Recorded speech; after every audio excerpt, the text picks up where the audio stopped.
저는 그날을 잊을 수가 없습니다. 2025년 3월에 차가운 비가 내리던 오후였죠. 실내 납골당 계단을 오르는 규칙적인 발걸음 소리가 울려 퍼졌습니다. 71살의 조남현이었어요. 그는 매주 같은 시간에 이곳을 찾았습니다. 윤호야, 아빠가 왔다. 그의 목소리는 떨렸어요. 아들의 유골함 앞에서 그는 항상 이렇게 말했습니다. 하지만 그날은 달랐어요. 계단 아래에서 노란 우산을 든 작은 소년이 올라오고 있었거든요. 안녕하세요. 소년이 먼저 인사했습니다. 10살 정도 되어 보이는 아이였어요. 왼손으로 우산을 들고 있었죠. 남현은 당황했습니다. 너는 누구냐? 저는 민도겸이에요. 여긴 우리 아빠 자리예요.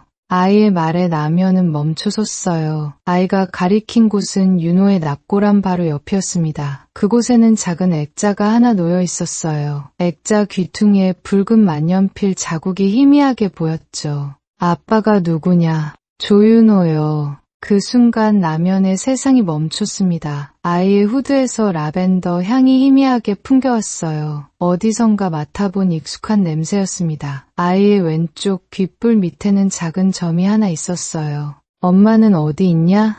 일하러 가셨어요. 저는 혼자 와도 된다고 하셨거든요. 비가 더 세게 내리기 시작했어요. 아이는 우산을 접으며 말했습니다. 할아버지도 아빠 만나러 오셨어요?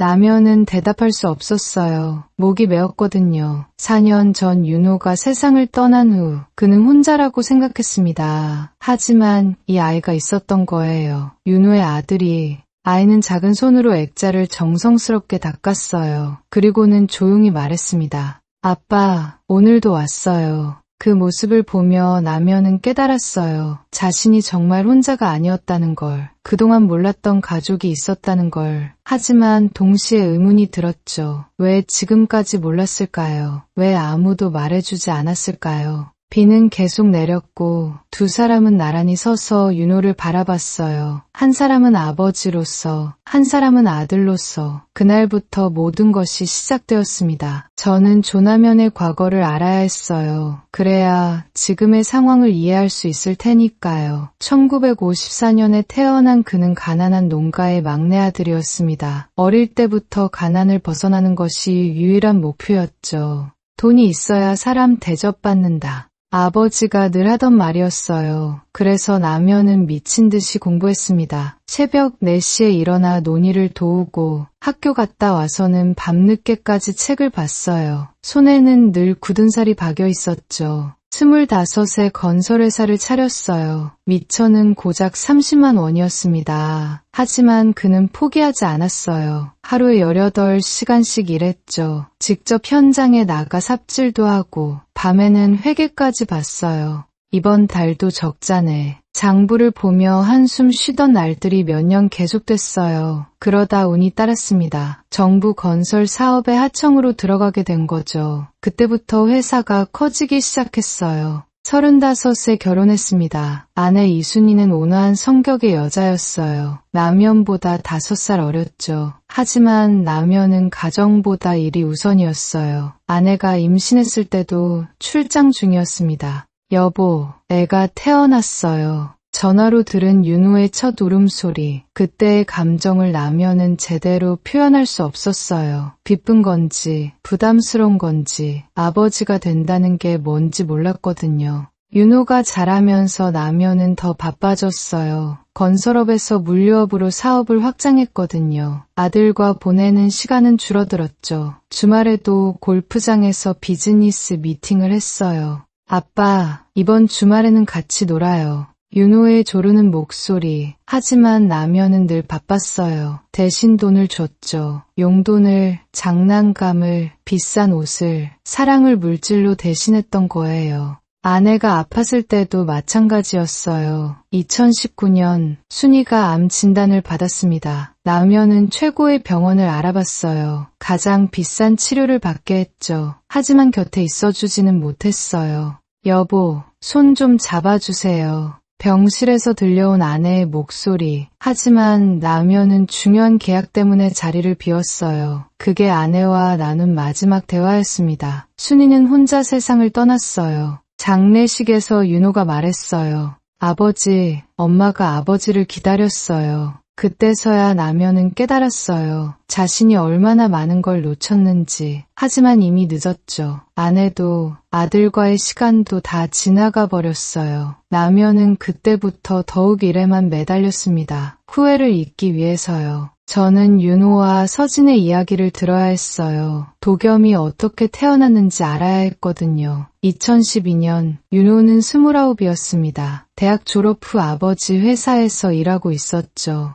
저는 민서진이에요. 편의점에서 처음 만났어요. 윤호가 야근 후 라면을 사러 왔을 때였죠. 서진은 25, 편의점 매니저로 일하고 있었습니다. 밤에는 건물 청소도 했어요. 매일 이 시간에 오시네요. 서진이 말했어요. 윤호는 매일 새벽 2시에 왔거든요. 같은 라면, 같은 음료수를 샀죠. 서진은 그런 윤호가 신기했어요. 일이 많아서요. 윤호의 대답이었어요. 그는 항상 피곤해 보였습니다. 정장 셔츠는 구겨져 있었고 눈가에는 다크서클이 짙었죠. 하지만 서진에게는 항상 정중했어요. 2달 후 윤호가 용기를 냈어요. 커피 한잔 하실래요? 서진은 고민했어요. 손님과 사적으로 만나는 건 조심스러웠거든요. 하지만 윤호의 진심이 느껴졌어요. 네, 좋아요. 첫 데이트는 24시간 카페였어요. 서진의 새벽 근무가 끝난 후였죠. 윤호는 서진의 이야기를 진지하게 들었어요. 어려운 가정 형편, 혼자서 살아가는 이야기를. 대단하세요.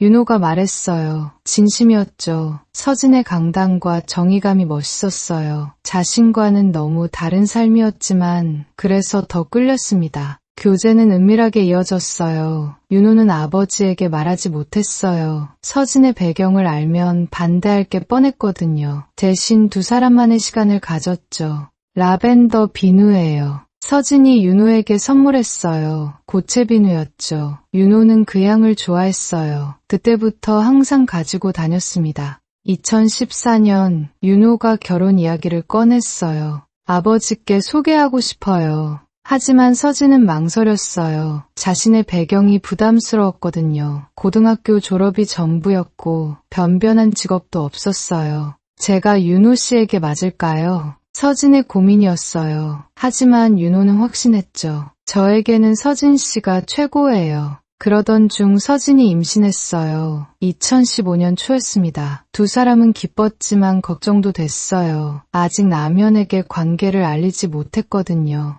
일단 아이부터 낳아요. 윤호가 말했어요. 그리고 결혼은 나중에 하기로 했죠. 하지만 남편은 달랐어요. 윤호가 누군가와 만나고 있다는 걸 눈치챘거든요. 누구와 만나고 있나? 남편이 추궁했어요. 윤호는 대답하지 못했습니다. 그러자 남편이 사람을 시켜 알아봤어요. 서진의 신분이 드러났죠. 그런 여자와는 만나지 마라. 남편의 명령이었어요. 하지만 윤호는 포기하지 않았습니다. 아버지, 서진 씨는 좋은 사람이에요. 안 된다고 했다. 남편은 단호했어요. 그리고 윤호를 해외 출장으로 보냈습니다. 1달 동안 돌아오지 못하게 했죠. 그 사이 도겸이 태어났어요. 2015년 9월이었습니다. 서진은 혼자 출산했어요. 윤호는 출장 중이었거든요. 하지만 전화로나마 아들의 울음소리를 들었죠. 도겸이라고 지었어요. 서진이 말했어요. 도겸은 윤호를 닮았습니다. 왼쪽 귓불 밑에 작은 점이 있었어요. 윤호와 똑같은 자리에. 저는 2021년 그 밤을 재구성해야 했어요. 윤호가 어떻게 세상을 떠났는지 알아야 했거든요. 그날은 10월 15일 금요일이었습니다. 윤호는 회사에서 야근을 하고 있었어요.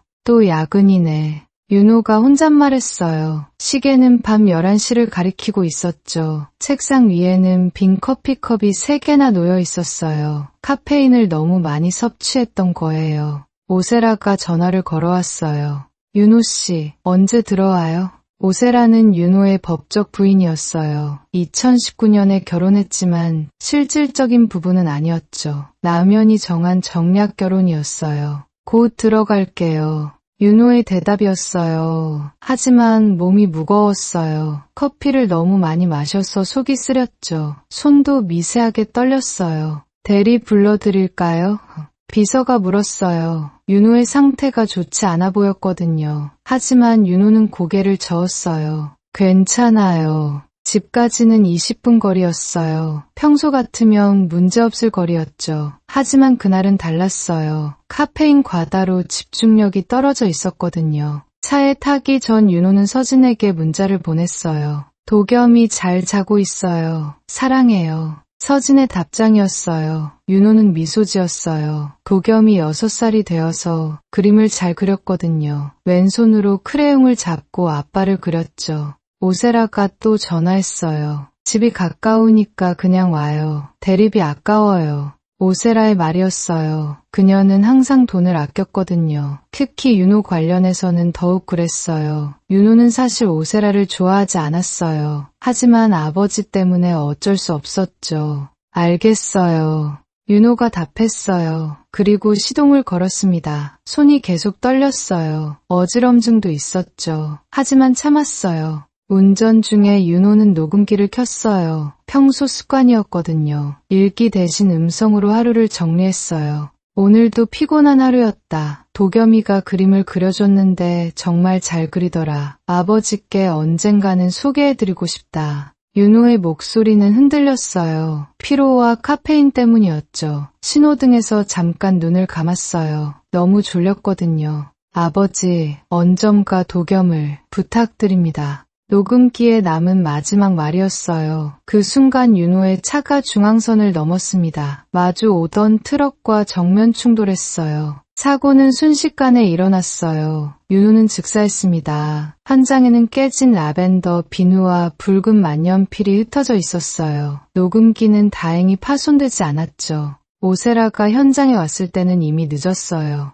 윤호 씨... 하지만 윤호는 대답하지 않았어요. 구급차가 이미 떠난 후였거든요. 오세라는 그제서야 울기 시작했어요. 하지만 슬픔보다는 당황이 컸죠. 앞으로 어떻게 살아야 할지 막막했어요. 그날 밤 서진도 연락을 받았어요. 조윤호 씨와 관련이 있으신가요? 경찰에 전화였어요. 서진의 연락처가 윤호 핸드폰에 있었거든요. 서진은 병원으로 달려갔어요. 하지만 윤호는 이미 차가운 시신이 되어 있었죠. 도겸은 아직 몰랐어요. 엄마가 우는 이유를. 저는 그 납골당에서의 재회가 어떻게 이어졌는지 봐야 했어요. 남현과 도겸이 만난 지 일주일 후였습니다. 남현은 다시 그곳을 찾았어요. 도겸이 올지 궁금했거든요. 안녕하세요, 할아버지. 도겸이 먼저 인사했어요. 이번에도 노란 우산을 들고 있었죠. 남현은 가슴이 뛰었어요. 일주일 내내 이 아이 생각을 했거든요.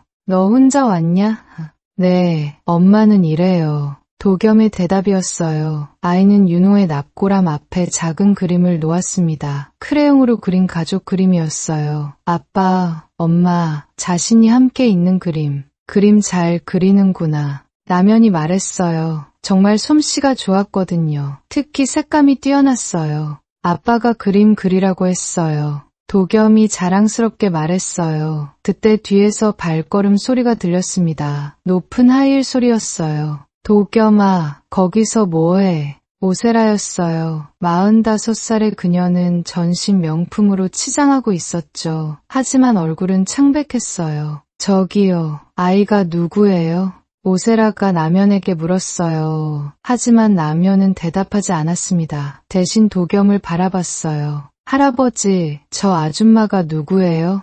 도겸이 물었어요. 오세라의 얼굴이 일그러졌죠. 아줌마라고? 나는 윤호 씨 부인이야. 오세라가 소리쳤어요. 그리고 서류 가방에서 혼인신고서를 꺼냈습니다. 여기 봐요. 법적으로 부인이라고요. 서류를 흔들어댔어요. 하지만 도겸은 이해하지 못했어요. 우리 아빠 부인은 엄마인데요.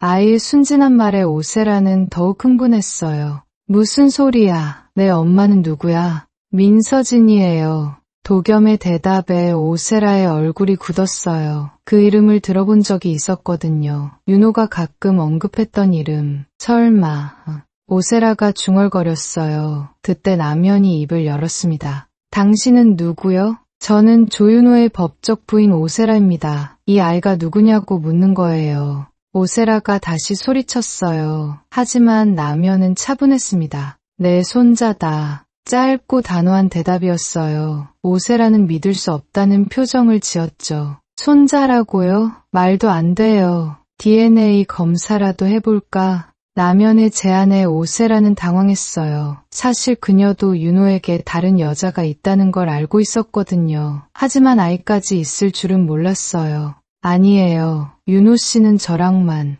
그만해. 남연이 차갑게 말했어요. 도겸이 무서워하고 있었거든요. 아이는 남연 뒤로 숨었어요. 할아버지, 저 아줌마 왜 화내요? 도겸의 질문에 남연은 아이를 안아들었어요. 처음으로 손자를 안아본 거였죠. 괜찮다. 할아버지가 있어. 오세라는 분에서 떨었어요. 하지만 어쩔 수 없었습니다. 남연 앞에서는 함부로 할 수 없었거든요. 이 일, 이대로 끝나지 않을 거예요. 오세라가 소리치며 돌아섰어요. 하일 소리가 멀어져 갔죠. 남연과 도겸은 혼자 남았어요. 할아버지, 제가 정말 할아버지 손자예요. 도겸이 물었어요. 남연은 아이의 머리를 쓰다듬었습니다. 그럼 우리 도겸이지. 그날부터 모든 것이 바뀌기 시작했어요. 저는 남연이 진실을 찾아 나서는 과정을 봐야 했어요. 납골당에서 돌아온 남연은 윤호의 방에 들어갔습니다. 4년 동안 그대로 둔 방이었어요.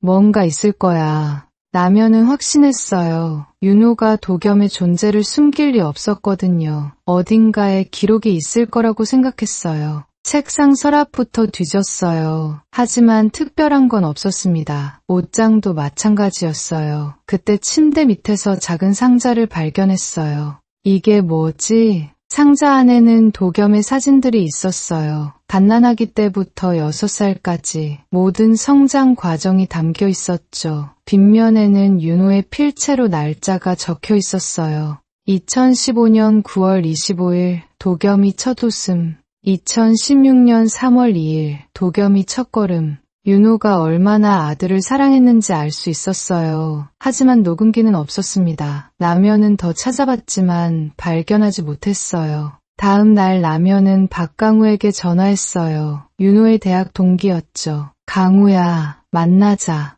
형님, 무슨 일이세요? 강우는 의외라는 표정을 지었어요. 남연이 먼저 연락한 적이 없었거든요. 윤호 이야기를 해야겠어. 카페에서 만났어요. 강우는 긴장한 듯 보였습니다. 윤호에게 아들이 있다는 걸 알고 있었나? 남연의 직설적인 질문에 강우는 당황했어요. 그게 알고 있었구나. 남연은 확신했어요. 강우의 표정이 모든 걸 말해주고 있었거든요. 형님, 저는 그냥 왜 말하지 않았나? 강우는 한숨을 쉬었어요. 윤호가 부탁했어요. 형님께는 절대 말하지 말라고. 왜? 윤호가 형님이 반대하실 걸 알고 있었어요. 강우의 설명이었어요. 윤호는 친구에게 모든 걸 털어놨었거든요. 서진 씨와 도겸이 이야기를 다 했어요. 그리고 형님께 언젠가는 말씀드리겠다고 했죠. 강우가 계속 말했어요. 그런데 사고가 났잖아요. 남연은 답답했어요. 아들이 왜 자신을 믿지 못했는지 이해할 수 없었거든요. 그런데 윤호가 뭘 맡겼다고 했지? 네.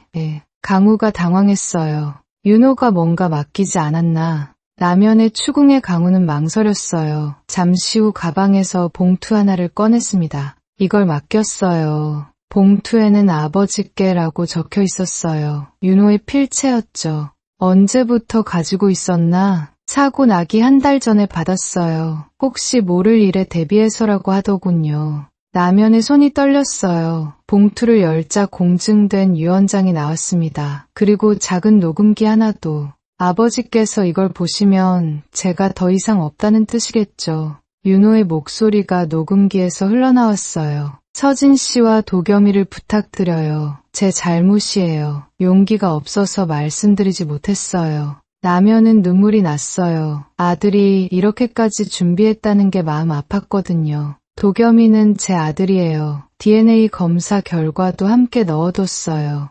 유언장에는 모든 재산을 도겸에게 상속한다는 내용이 있었어요. 서진을 후견인으로 지정하는 내용도. 오세라 씨는 이걸 모르나? 모를 거예요. 윤호가 비밀로 해달라고 했거든요. 강우의 대답이었어요. 남연은 이제 이해했습니다. 왜 오세라가 그렇게 당황했는지. 강우야, 고맙다. 형님, 죄송해요. 진작 말씀드렸어야 했는데. 괜찮다. 이제라도 알게 됐으니까. 라면은 봉투를 소중히 안았어요. 아들의 마지막 부탁이었거든요. 이제 해야 할 일이 명확해졌습니다. 그날 밤 라면은 녹음기를 반복해서 들었어요. 아버지, 언젠가 도겸을 부탁드립니다. 사고 당일 밤 윤호가 남긴 마지막 메시지. 이제 그 의미를 알 것 같았어요. 윤호는 죽는 순간까지 가족을 걱정했던 거예요. 저는 라면이 진실을 공개하기로 결심한 순간을 봐야 했어요. 일주일 후 회사 창립 기념 행사가 있었습니다. 라면은 중요한 결정을 내렸어요.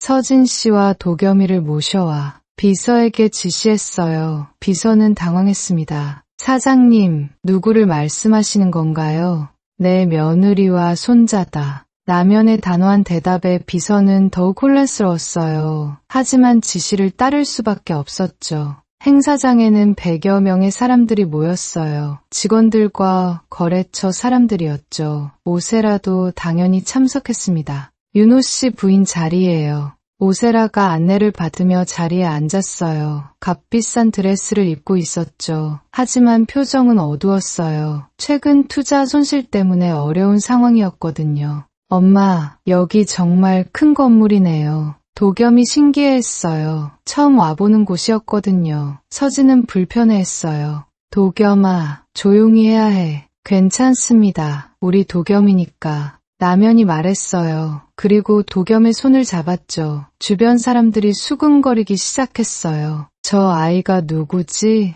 사장님이 왜 저런 사람들을... 오세라도 눈치챘어요. 서진과 도겸을 보자마자 알았거든요. 설마 저 여자가? 오세라의 얼굴이 창백해졌어요. 지난주 납골당에서 들었던 이름, 민서진. 행사가 시작됐어요. 라면이 단상에 올랐습니다. 오늘 여러분께 소개할 사람들이 있습니다. 라면의 말에 장내가 조용해졌어요. 제 며느리 민서진 씨와 손자 민도겸입니다. 폭탄 선언이었어요. 장내가 술렁거렸죠. 오세라는 믿을 수 없다는 표정을 지었어요. 잠깐요. 오세라가 자리에서 일어났어요. 제가 윤호 씨 부인인데 무슨 소리예요. 장내가 더욱 어수선해졌어요. 오세라는 서류 가방에서 혼인신고서를 꺼냈습니다. 여기 봐요. 법적으로 부인이라고요. 서류를 머리 위로 흔들어댔어요. 하지만 라면은 차분했습니다. 법적 부인과 진짜 가족은 다른 법이다.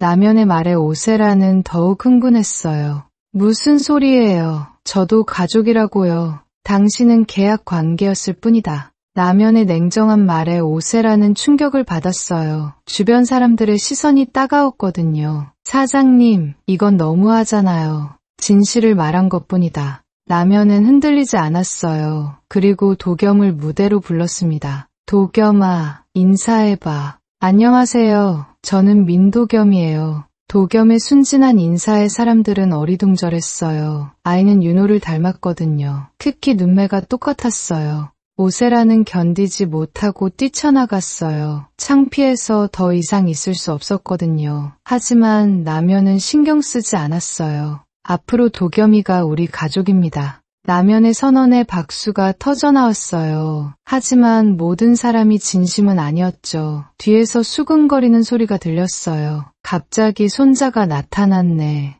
재산 상속 때문인가? 서진은 불편했어요. 이런 관심이 부담스러웠거든요. 하지만 도겸은 즐거워했어요. 엄마, 할아버지가 정말 좋은 사람이네요. 아이의 말에 서진은 복잡한 마음이었어요. 라면이 진심인지 확신할 수 없었거든요. 행사가 끝난 후 오세라는 집에서 전화를 걸어댔어요. 오태식 씨죠? 제가 돈을 빌린 오세라예요. 채권자였어요.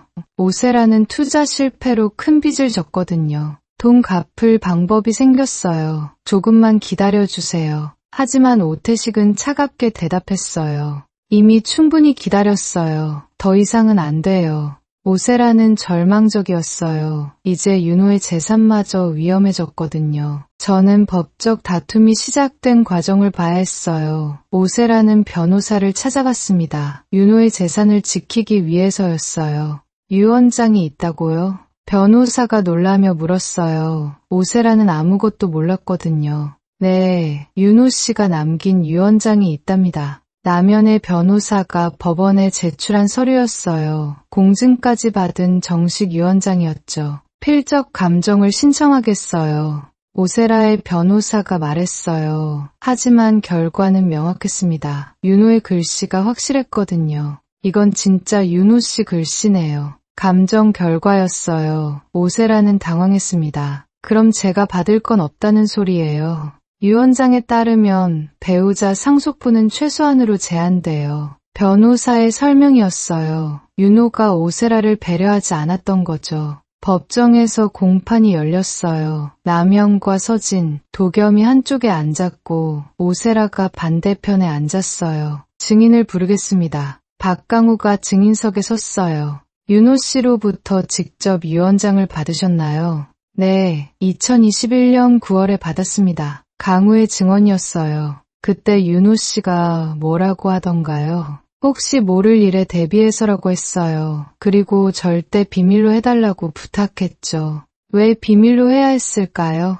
오세라 씨가 알면 문제가 될 거라고 했어요. 강우의 증언에 오세라는 분해했어요. 거짓말이에요. 윤호 씨가 그런 말을 할 리 없어요. 하지만 판사는 차분했습니다. 증거가 있나요? 변호사가 녹음기를 제출했어요. 윤호의 육성이 담긴 녹음기였죠. 재생해보겠습니다. 법정에 윤호의 목소리가 울려 퍼졌어요. 아버지께서 이걸 보시면 제가 더 이상 없다는 뜻이겠죠. 서진 씨와 도겸이를 부탁드려요. 윤호의 간절한 목소리였어요. 법정이 조용해졌죠. 도겸이는 제 아들이에요. DNA 검사 결과도 있어요. 제 모든 재산을 도겸에게 물려주고 싶어요. 명확한 의사표시였어요. 오세라는 절망적인 표정을 지었습니다. 마지막으로 들려드릴 음성이 있어요. 사고 당일 밤 녹음된 파일이었어요. 아버지, 언젠가 도겸을 부탁드립니다.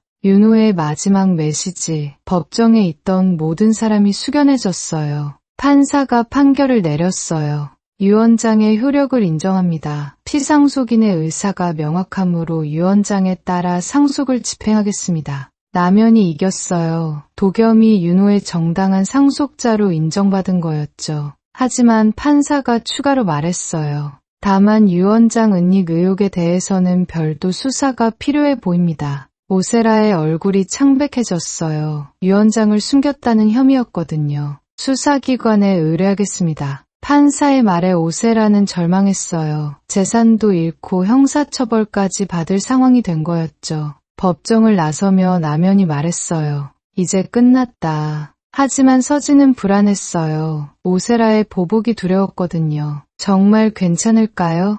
내가 지켜줄게. 남현의 약속이었어요. 하지만 앞으로 더 큰 시련이 기다리고 있었어요. 저는 법정 승리 후 닥친 위기를 봐야 했어요. 일주일 후 도겸의 학교에서 문제가 시작됐습니다. 아이들이 도겸을 괴롭히기 시작한 거예요.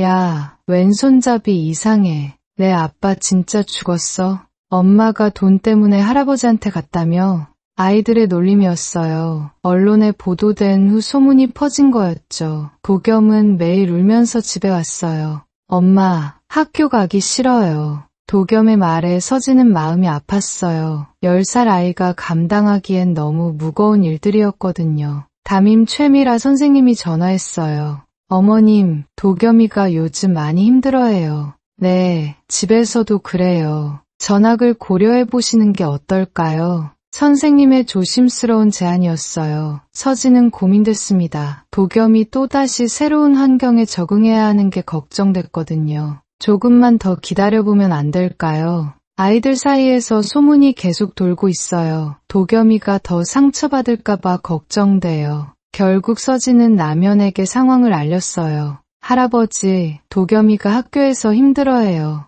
남현은 화가 났어요. 10살 아이를 괴롭히다니 용납할 수 없었거든요. 어떤 놈들이 그래. 아이들이에요. 어른들이 하는 말을 듣고 따라하는 것 같아요. 남현은 즉시 행동에 나섰어요. 학교에 직접 찾아갔습니다. 교장 선생님, 제 손자가 괴롭힘을 당하고 있다고 들었습니다. 아, 조 회장님, 죄송합니다. 교장은 당황했어요. 라면의 기부금이 학교 운영에 중요했거든요. 이런 일이 재발하지 않도록 하십시오. 네, 즉시 조치하겠습니다. 하지만 근본적인 해결책은 아니었어요. 아이들 부모들 사이에서 계속 소문이 돌고 있었거든요. 그때 더 큰 문제가 발생했어요. 오세라가 사람을 시켜 서진을 협박한 거였죠. 민서진 씨죠. 조용히 물러나세요. 낯선 남자가 서진의 직장 앞에서 기다리고 있었어요. 누구세요? 그냥 충고해주는 거예요. 적당히 하시라고. 서진은 무서웠어요. 하지만 굴복하지 않았습니다. 전 잘못한 게 없어요.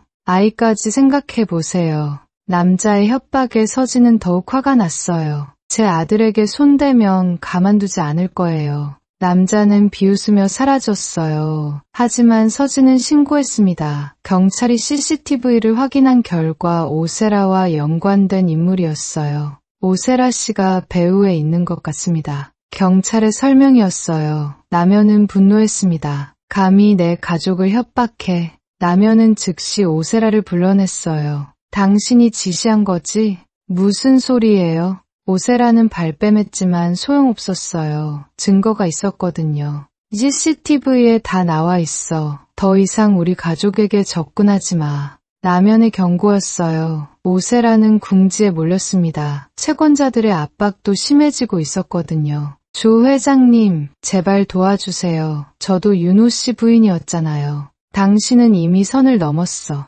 남현은 단호했어요. 그리고 서진과 도겸을 위한 특별한 조치를 취했습니다. 장학재단을 만들겠어. 남현의 발표였어요. 도겸을 위한 교육지원재단이었죠. 재단에서 도겸이 교육을 전담하겠어. 더 좋은 환경에서 공부할 수 있게 해주겠어. 서진은 고마웠지만 부담스러웠어요. 너무 큰 도움을 받는 것 같아요. 가족인데 당연한 거야. 남현의 말에 서진은 마음이 따뜻해졌어요. 처음으로 진짜 가족이 된 기분이었거든요. 도겸도 새로운 학교로 전학했어요. 재단에서 운영하는 학교였죠. 여기서는 아무도 괴롭히지 않을 거야. 남현의 약속이었어요. 도겸은 다시 웃음을 찾기 시작했습니다. 할아버지, 고마워요. 도겸의 순진한 말에 남현은 뿌듯했어요. 이제 정말 가족이 된 기분이었거든요. 저는 모든 일이 정리된 후에 이야기를 해야겠어요. 6개월이 지났습니다. 도겸의 성을 조씨로 바꾸는 절차가 완료됐어요.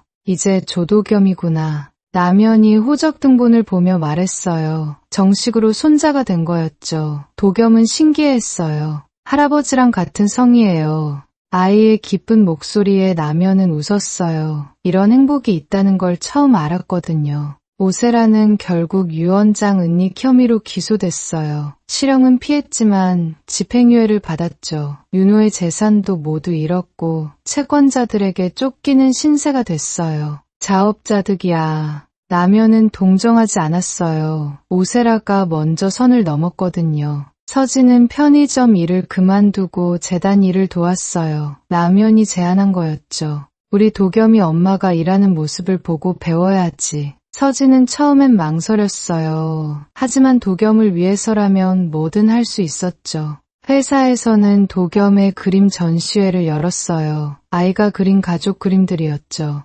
와, 정말 잘 그렸네. 직원들이 감탄했어요. 도겸의 그림 솜씨는 정말 뛰어났거든요. 특히 색감이 남달랐어요. 1등상을 주겠어. 남현이 직접 시상했어요. 도겸은 환하게 웃었습니다. 할아버지, 제가 커서 화가가 될 수 있을까요? 당연하지. 우리 도겸이는 뭐든 할 수 있어. 남현의 격려에 도겸은 더욱 자신감을 얻었어요. 그날 남현은 중요한 발표를 했어요. 제가 은퇴하겠습니다. 직원들은 놀랐어요. 아직 71살이라 젊다고 생각했거든요. 앞으로는 가족과 시간을 보내려고 합니다. 남현의 말에 박수가 터져나왔어요. 모든 사람이 그의 결정을 지지했죠. 은퇴 후 남현은 매일 도겸과 시간을 보냈어요. 함께 그림도 그리고 이야기도 나눴죠. 할아버지, 아빠는 어떤 사람이었어요? 도겸이 물었어요. 남현은 잠시 생각한 후 대답했습니다. 착한 사람이었어. 너를 많이 사랑했고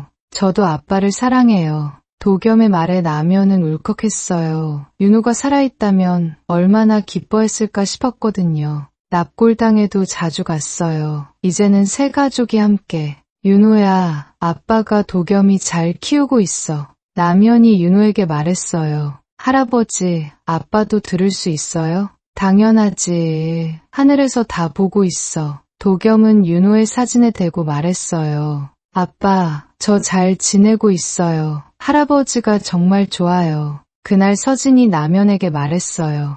아버님, 정말 감사해요. 뭘, 우리 가족인데. 남현의 대답이었어요. 이제 정말 가족이 된 거죠. 장학재단도 정식으로 출범했어요. 도겸 같은 아이들을 돕는 재단이었죠. 윤호 장학재단이라고 하자. 남현의 제안이었어요. 아들의 이름을 걸고 좋은 일을 하고 싶었거든요. 도겸은 새 학교에서 친구들도 많이 사귀었어요. 더 이상 괴롭힘을 당하지 않았죠. 할아버지, 저 정말 행복해요. 도겸의 말에 남현은 뿌듯했어요. 이제 더 이상 외롭지 않았거든요. 어느 날 도겸이 남현에게 그림을 선물했어요. 세 사람이 함께 있는 그림이었죠. 할아버지, 엄마, 자신, 이거 우리 가족이에요. 그림 한쪽 구석에는 윤호도 그려져 있었어요. 하늘에서 웃고 있는 모습으로. 도겸아, 고마워. 남현은 그림을 소중히 받았어요. 벽에 걸어두고 매일 봤죠. 남현은 깨달았어요. 진짜 가족이 뭔지 혈연이 아니라 마음으로 이어지는 거라는 걸. 늦게 알았지만 후회하지 않았어요. 앞으로 남은 시간을 도겸과 서진을 위해 쓰려고 했거든요. 도겸은 계속 그림을 그렸어요. 왼손으로 크레용을 잡고 알록달록한 가족 그림을. 그 모습을 보며 남현은 행복했어요. 윤호가 남겨준 최고의 선물이었거든요. 저녁 무렵 세 가족은 함께 식사를 했어요. 남현이 직접 차려준 저녁이었죠. 할아버지가 요리를 잘하시네요. 서진이 놀라며 말했어요. 남현은 요즘 요리를 배우고 있었거든요. 도겸이가 좋아하는 음식을 만들어주고 싶어서.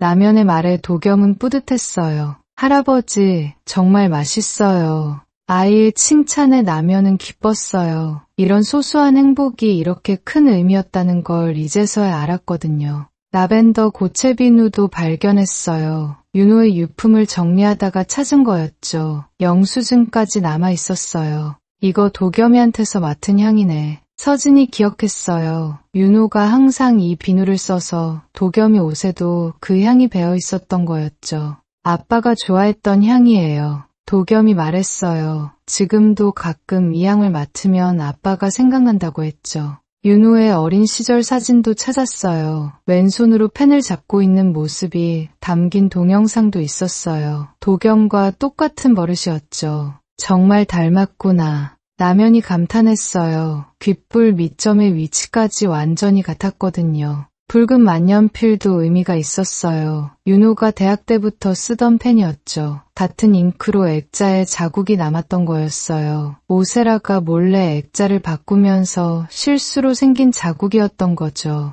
윤호가 도겸이를 얼마나 사랑했는지 알겠어. 남현이 서진에게 말했어요. 네, 정말 많이 사랑했어요. 서진도 눈시울이 붉어졌어요. 윤호의 사랑이 얼마나 깊었는지 새삼 느꼈거든요. 해가 지고 있었어요. 남현은 창밖을 바라보며 생각했습니다. 인생의 후반부를 이렇게 보낼 수 있어서 감사했어요. 가족이 있다는 게 이렇게 소중한 일인지 몰랐거든요. 할아버지, 내일은 뭐 할 거예요? 도겸이 물었어요. 도겸이가 하고 싶은 거 하자. 정말요? 그럼 공원에서 그림 그려요. 좋아, 우리 도겸이와 함께. 남현의 대답에 도겸은 환하게 웃었어요. 서진도 따뜻한 미소를 지었죠. 그날 밤 남현은 일기를 썼어요. 오랜만에 하는 일기였죠. 오늘도 행복한 하루였다. 도겸이와 서진이가 있어서 매일이 즐겁다. 윤호야, 고마워. 최고의 선물을 남겨줘서. 펜을 놓으며 남현은 윤호의 사진을 바라봤어요. 아빠가 잘못했어. 하지만 이제라도 도겸이를 잘 키울게. 사진 속 윤호는 환하게 웃고 있었어요. 마치 대답하는 것 같았죠. 나면은 이제 알았어요. 가족의 진정한 의미를, 그리고 사랑이 무엇인지도. 늦었지만 후회하지 않았어요. 앞으로 남은 시간을 소중한 사람들과 함께 보낼 수 있으니까요.